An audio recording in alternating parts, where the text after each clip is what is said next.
Hello student, ये है आपके क्लास 8 की हिंदी की बुक मयूर पंख। आज हम पढ़ेंगे इसका 3rd चैप्टर जिसका नाम है अंधेर नगरी। यानी ये जो आपकी कहानी है, जो आपका नाटक है, उसका नाम है अंधेर नगरी, जिसके लेखक है भारतेंदु हरिश्चंद्र। चलिए हम देखते हैं पात्र परिचय। यानी इस पात्र में कौन कौन है इस बारे में आपको बताया गया। चलिए देखते हैं। महंत यानी महात्मा जी, नारायण दास महंत का शिष्य यानी महात्मा जी का शिष्य, गोवर्धन दास महंत का शिष्य यानी ये भी महात्मा जी के जो है शिष्य है। चौपट राजा यानी अंधेर नगरी का राजा है। कुंजड़िन हलवाई, फरियादी, कल्लू बनिया, कारीगर, चूने वाला, भिश्ती, कसाई, गड़रिया, कोतवाल, सिपाही आदि। यानी इस पात्र में जो है आपके इतने जो है किरदार जो है, इतने लोग जो है आपके हैं। चलिए देखते हैं पहला दृश्य आपका है या पहला दृश्य। स्थान यानी जगह, शहर से बाहर सड़क, महंत जी और 2 चेले बातें कर रहे हैं। यानी जो स्थान है, जगह है, वो शहर से बाहर की सड़क है, जहाँ पर महंत जी और 2 चेले जो है आपस में बातें कर रहे हैं। चलिए देखते हैं। महंत यानी महात्मा जी का बच्चा नारायण दास, यह नगर तो दूर से बड़ा सुंदर दिखाई पड़ता है। देख, कुछ भिक्षा मिले तो भगवान को भोग लगे। भिक्षा मतलब होता है भीख। यानी महात्मा जी कहते हैं अपने शिष्य नारायण दास से कि ये जो नगर है वो दूर से तो बड़ा सुंदर दिखाई देता है।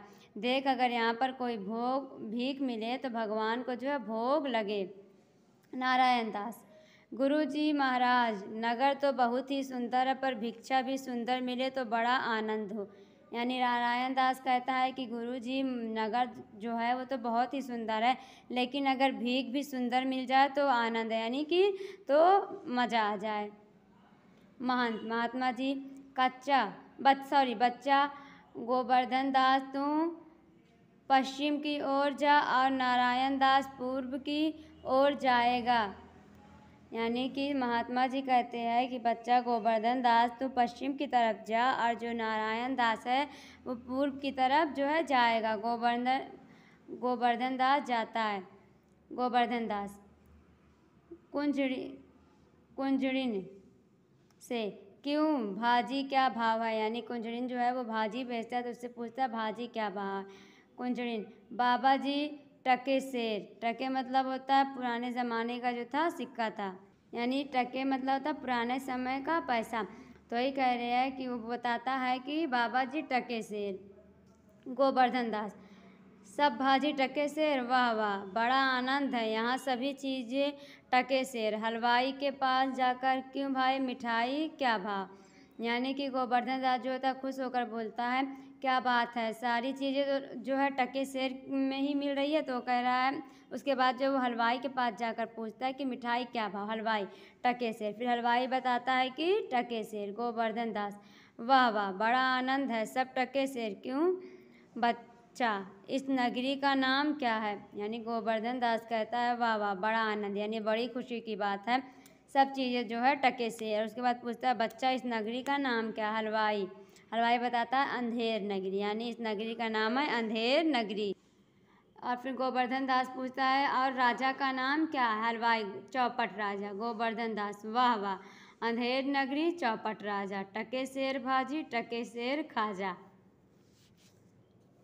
फिर देखिए हलवाई, तो बाबा जी कुछ लेना हो तो ले लो। गोवर्धन दास, बच्चा भिक्षा मांग कर 7 पैसे लाया हूँ, 3.5 शेर मिठाई दे दो। महंत जी और नारायण दास को एक से आते हैं, एक और से आते हैं और दूसरी ओर से गोवर्धन दास आता है। यानी गोवर्धन, जब हलवाई कहता है कि बाबा जी अगर कुछ लेना हो तो ले लो, तो गोवर्धन दास कहता है बच्चा भिक्षा मांग कर, यानी भीख मांग कर जो है 7 पैसे मैं लाया हूँ, 3.5 शेर मिठाई दे दो। उसके बाद जो है महात्मा और नारायण दास जो है एक तरफ से आते हैं और दूसरी तरफ से जो है गोवर्धन दास आता है। महंत, बच्चा गोवर्धन दास क्या भिक्षा लाया, गठरी तो भारी मालूम पड़ती है। गोवर्धन दास, गुरुजी महाराज 7 पैसे भीख में मिले थे, उसी से 3.5 सेर मिठाई मोल ली है। यानी महंत जी गोवर्धन दास से पूछते हैं कि बच्चा भिक्षा में क्या लाया है, गट्ठी तो जो है बहुत ही भारी दिखाई दे रही है। तो गोवर्धन दास कहता है गुरु जी 7 पैसे जो है भीख में मिले थे, उसी से मैं 3.5 सेर जो है मिठाई खरीद कर लाया हूँ। महंत बच्चा नारायण ने मुझसे कहा था कि यहाँ सब चीज़ें टके सेर मिलती है, तो मैंने इसकी बात पर विश्वास नहीं किया। बच्चा ये कौन सी नगरी है और इसका राजा कौन है? यहाँ टके सेर भाजी और टके सेर खाजा मिलता है। यानी महंत जी कहते हैं कि बच्चा नारायण दास ने मुझसे बताया था कि यहाँ जो सारी चीज़ें हैं वो टके सेर के भाव में मिलती है। मैंने इसकी बात पर जो है विश्वास यानी भरोसा नहीं किया था। उसके बाद पूछते हैं कि बच्चा ये नगरी कौन सी है, यानी इसका नाम क्या, इसका राजा कौन है, जहाँ टके सेर की भाजी और टके सेर का खाजा मिलता है? गोवर्धन दास अंधेर नगरी चौपट राजा, टके सेर भाजी टके सेर खाजा। यानी गोवर्धन दास बताता है कि अंधेर नगरी और चौपट यहाँ का जो है चौपट यहाँ का राजा है, टके सेर भाजी और टके सेर खाजा। महंत यानी महात्मा जी कहते तो बच्चा ऐसी नगरी में रहना उचित नहीं है, यहाँ टके सेर भाजी और टके सेर खाजा बिकता है, तो मैं तो इस नगर में अब एक क्षण भी नहीं रहूँगा। यानी महंत जी कहते हैं महात्मा जी कि बच्चा तब तो इस नगरी में रहना जो है उचित यानी सही नहीं है, क्योंकि यहाँ पर जो है टके सेर भाजी और टके सेर खाजा बिकता है। अब मैं इस नगरी में एक क्षण यानी एक पल भी नहीं रहूँगा। गोवर्धन दास गुरु जी मैं तो इस नगर को छोड़कर नहीं जाऊँगा, और जगह दिन भर मांगो तो भी पेट नहीं भरता, मैं तो यहीं रहूँगा।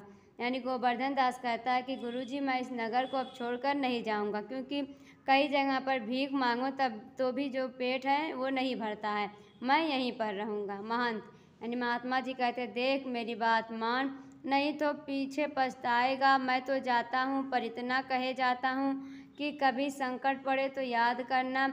ये कहते हुए महंत चले जाते हैं।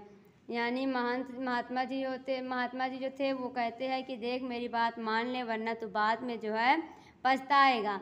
मैं तो जा रहा हूँ पर इतना कह के जा रहा हूँ कि अगर कोई संकट यानी परेशानी या मुसीबत आए तो मुझे याद करना है। इतना कहकर जो महंत जी होते हैं वो चले जाते हैं।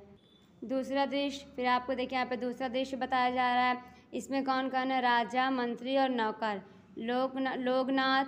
लोग यथा स्थान बैठे हैं। पर्दे के पीछे से दुहाई हो का शब्द होता है। यानी जो लोग थे वो अपने स्थान पर बैठे हुए थे और पर्दे के पीछे से जो है दुहाई हो का शब्द जो है होता है। चलिए देखते हैं। राजा कौन चिल्लाता है उसे बुलाओ। तो दो नौकर एक फरियादी को लाते हैं। यानी चिल्लाते हुए जब दुहाई हो का शब्द जब आता है तो राजा पूछते हैं कि कौन चिल्ला रहा है, उसे बुलाओ। तो दो नौकर जो होते हैं वो फरियादी को लेकर आते हैं। फरियादी दुहाई महाराज दुहाई, यानी वो मदद मांगता है राजा से। फरियादी राजा बोलो क्या हुआ? फरियादी महाराज कल्लू बनिए की दीवार गिर पड़ी, सो मेरी बकरी उसके नीचे दब गई, न्याय हो। राजा कल्लू बनिए को पकड़ कर लाओ। नौकर लोग बनिए को पकड़ लाते हैं। राजा क्यों रे बनिए, इसकी बकरी दबकर मर गई? यानी फरियादी कहता है कि महाराज जो कल्लू बनिया है उसकी दीवार गिर पड़ी थी और जिसके नीचे मेरी बकरी जो है दबकर मर जाती है, न्याय किया जाए, यानी मुझे जो है इंसाफ दिलाया जाए। तो राजा कहता है कल्लू बनिए को पकड़ कर ला। तो नौकर जाते हैं उसे पकड़ कर लाते हैं। फिर राजा कल्लू बनिए से कहता है क्यों रे बनिए, इसकी बकरी दबकर मर गई? कल्लू बनिया महाराज मेरा कुछ दोष नहीं, कारीगर ने ऐसी दीवार बनाई थी कि गिर पड़ी। राजा अच्छा कल्लू को छोड़ दो, कारीगर को पकड़ ला। कल्लू जाता है, नौकर कारीगर को पकड़ लाते हैं। यानी कल्लू बनिया कहता है कि महाराज मेरा इसमें कोई दोष यानी मेरा इसमें जो है कोई दोष यानी गुनाह नहीं है। कारीगर ने यानी दीवार बनाने वाले ने जो ऐसी दीवार बनाई थी कि गिर पड़ी। तो राजा कहता है कि अच्छा कल्लू को छोड़ दो और जाओ कारीगर को पकड़ कर ला। तो कल्लू चला जाता है और नौकर लोग जो होते हैं वो कारीगर को पकड़ कर लाते हैं। राजा क्यों रे कारीगर, इसकी बकरी कैसे मर गई? कारीगर महाराज चूने वाले ने चूना ऐसा खराब बनाया कि दीवार गिर पड़ी। राजा अच्छा इस चूने वाले को बुलाओ। कारीगर निकाला जाता है। चूने वाला पकड़ लाया जाता है। यानी राजा कारीगर से कहता है, क्यों रे कारीगर, इसकी बकरी कैसे मर गई? तो कारीगर कहता है कि महाराज, चूने वाले ने ऐसा खराब चूना बनाया था कि दीवार गिर पड़ी। तो राजा कहता है कि अच्छा, चूने वाले को बुलाओ। उसके बाद कारीगर को निकाल दिया जाता है और चूने वाले को पकड़ कर लाया जाता है। राजा, क्यों रे चूने वाला, इसकी बकरी कैसे मर गई? चूने वाला, महाराज, भिश्ती ने चूने में पानी ज़्यादा डाल दिया, इसी से चूना कमज़ोर हो गया। राजा, तो भिश्ती को पकड़ो। भिश्ती लाया जाता है। राजा, क्यों रे भिश्ती, इतनी पानी क्यों डाल दिया कि दीवार गिर पड़ी और बकरी दबकर मर गई? भिश्ती, महाराज, गुलाम को कोई कसूर नहीं, कसाई के मशक इतनी बड़ी बना दी थी कि उसमें पानी ज़्यादा आ गया। भिश्ती मतलब होता है पानी का छिड़काव करने वाला। यानी चूने वाला कहता है कि मेरा इसमें कोई कसूर नहीं, भिश्ती ने जो है चूने में पानी ज़्यादा डाल दिया था, इसलिए जो है चूना कमज़ोर हो गया था। तो राजा कहता है कि भिश्ती को पकड़ कर लाओ। भिश्ती जो है पकड़ कर लाया जाता है। तो राजा कहता है, क्यों रे भिश्ती, इतनी पानी क्यों डाल दी कि जो है दीवार गिर पड़ी और उसकी बकरी मर गई? तो भिश्ती कहता है, महाराज, गुलाम का कोई कसूर नहीं है, कसाई ने मशक मतलब होता है पानी भरने के लिए चमड़े का बनाया हुआ एक बड़ा सा बर्तन, यानी उसने जो है बर्तन जो है इतना बड़ा बना दिया था कि उसमें ज़्यादा आ गया। तो स्टूडेंट, आज की वीडियो में बस इतना ही। अगले वीडियो में आपको इससे आगे का चैप्टर पढ़ाया जाएगा। तब तक इसे आप अच्छे से पढ़िए और समझिए।